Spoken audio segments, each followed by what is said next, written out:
Welcome to my channel.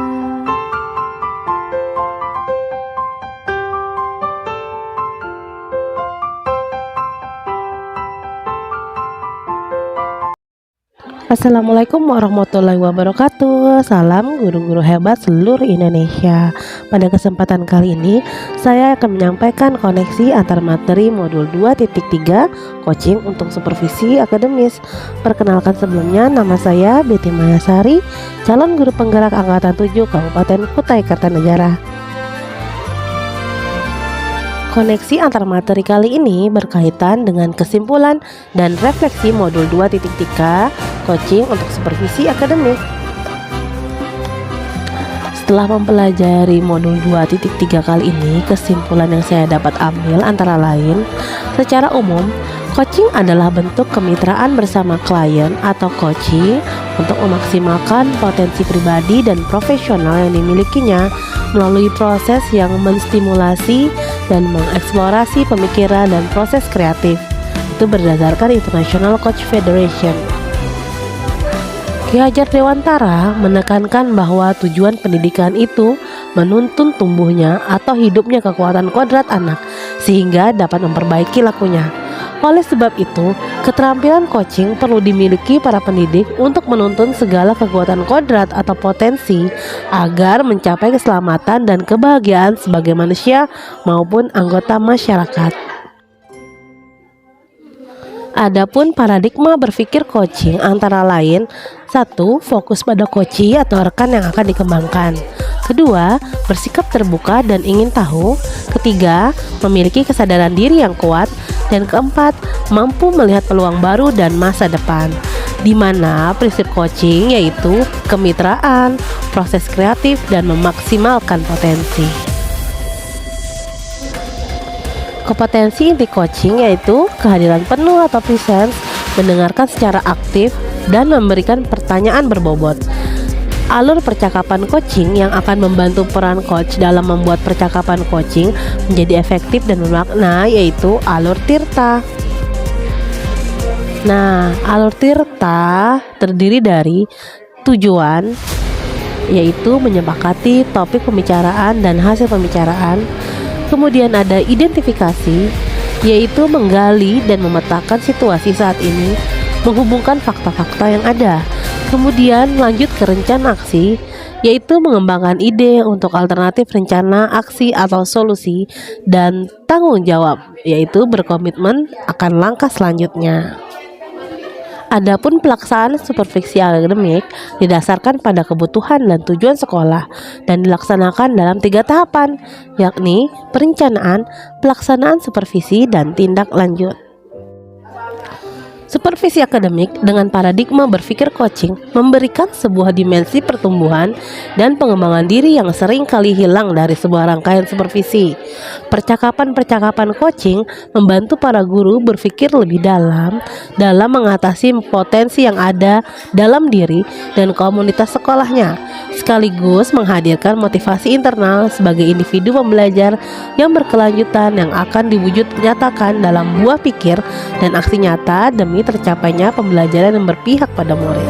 Nah, kita masuk pada pemikiran reflektif terkait pengalaman belajar. Pengalaman atau materi pembelajaran yang baru saja saya peroleh antara lain mengenai pengertian coaching secara umum dan dalam dunia pendidikan, dan menjadikan coaching berbeda dengan proses pengembangan diri lainnya. Kemudian saya juga mempelajari mengenai paradigma dan prinsip coaching, praktik coaching dengan alur tirta dengan memaksimalkan kompetensi inti coaching, dan melakukan praktik atau pengamatan supervisi akademik terhadap kegiatan coaching berupa pra-supervisi, observasi, dan pasca supervisi atau pasca observasi. Adapun emosi-emosi yang dirasakan terkait pengalaman belajar yaitu saya merasa sangat senang, excited, dan saya sangat merasa tertantang karena ini merupakan hal baru bagi saya. Dan bisa dibilang awalnya mendengar kata supervisi saya sudah merasa gugup. Namun setelah mendalami modul ini, melaksanakan coaching untuk supervisi akademik sangatlah menyenangkan dan sangat membantu dalam mengembangkan diri. Yang sudah baik berkaitan dengan keterlibatan diri saya dalam proses belajar ini, saya memaksimalkan potensi yang ada pada diri saya untuk memahami penuh pembelajaran coaching untuk supervisi akademik ini. Setiap praktik-praktik saya jalankan dengan sepenuh hati dan bersungguh-sungguh, sehingga dapat saya praktekkan secara langsung pada rekan kerja maupun murid saya. Karena pengetahuan yang didapat pada modul ini sangatlah berharga. Saya berusaha menguasai alur tirta pada kegiatan coaching dengan memaksimalkan kompetensi inti coaching. Yang perlu diperbaiki terkait dengan keterlibatan diri saya dalam proses belajar, saya perlu memaksimalkan lebih kompetensi inti untuk menjadi seorang coach dalam melakukan coaching, sehingga dapat memberikan pertanyaan-pertanyaan berbobot yang dapat memancing ide-ide kreatif coachee yang dapat mengembangkan potensi dirinya sendiri. Pelaksanaan alur tirta pun saya rasa masih dapat dimaksimalkan agar teratur dan indikator keberhasilan dalam setiap coaching dapat tercapai. Keterkaitan terhadap kompetensi dan kematangan diri pribadi, coaching untuk supervisi akademik ini sangat terkait erat dengan kemampuan atau kompetensi yang saya miliki, khususnya peran guru penggerak sebagai pemimpin pembelajar dan coach bagi guru lain. Dan hal ini tentunya sangat membantu saya membentuk kematangan diri dengan mengolah sosial emosional saya dalam hal kesadaran diri, berkomunikasi yang baik, saling berempati, dan lainnya. Dengan kompetensi dan kematangan diri ini, saya harapkan dapat menjadikan diri saya sebagai pribadi yang lebih baik. Next, kita masuk ke analisis untuk implementasi dalam konteks CGP. Pada kesempatan kali ini, saya memberikan beberapa pertanyaan untuk menganalisis modul 2.3 pada kesempatan implementasi dalam konteks CGP. Analisis pertama saya, bagaimana penerapan coaching untuk supervisi akademik. Melalui penerapan coaching, kegiatan supervisi akademik akan menjadi sebuah kegiatan yang bertujuan untuk memperdayakan dan mengembangkan diri dalam rangka peningkatan performa mengajar dan mencapai tujuan pembelajaran. Penerapan coaching dibutuhkan sebagai upaya meningkatkan motivasi, komitmen, kualitas guru untuk kinerjanya dan proses pembelajarannya. Analisis kedua, apakah teknik coaching dapat digunakan sebagai upaya membangun kompetensi kemitraan?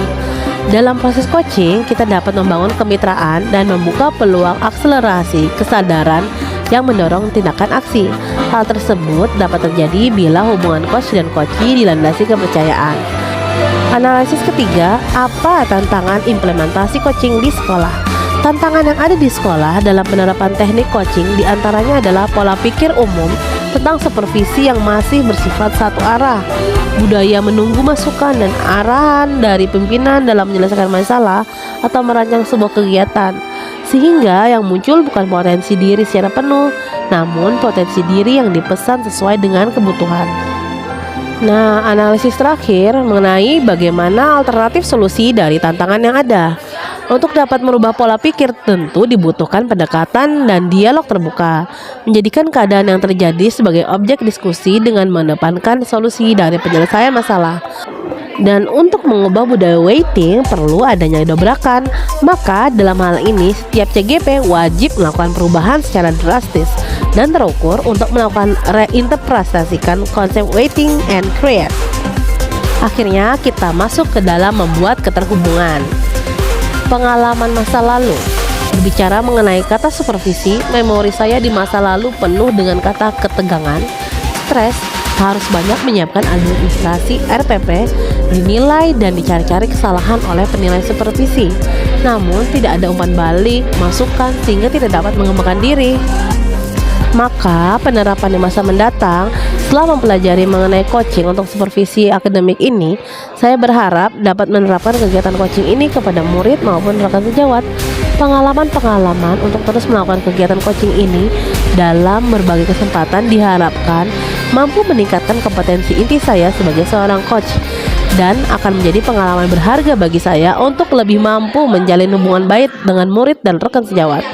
Tentunya, penerapan di masa mendatang saya harapkan dapat terprogram dengan baik demi kemajuan dan pengembangan diri coachee saya kelak. Adapun konsep atau praktik baik yang dilakukan dari modul lain yang telah saya pelajari pada modul 2.1 mengenai pembelajaran berdiferensiasi merupakan pembelajaran dengan melakukan pemetaan siswa sesuai dengan kebutuhan murid.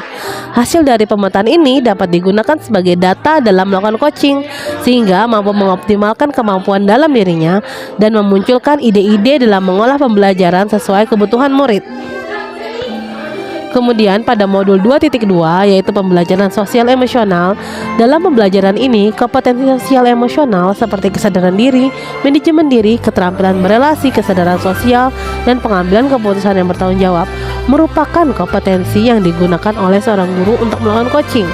Sehingga sebagai coach, guru mampu dengan kesadaran penuh, manajemen diri, dan kesadaran sosial dapat membangun relasi yang baik dengan murid dan rekan sejawat sehingga coachee dapat mengambil keputusan yang bertanggung jawab.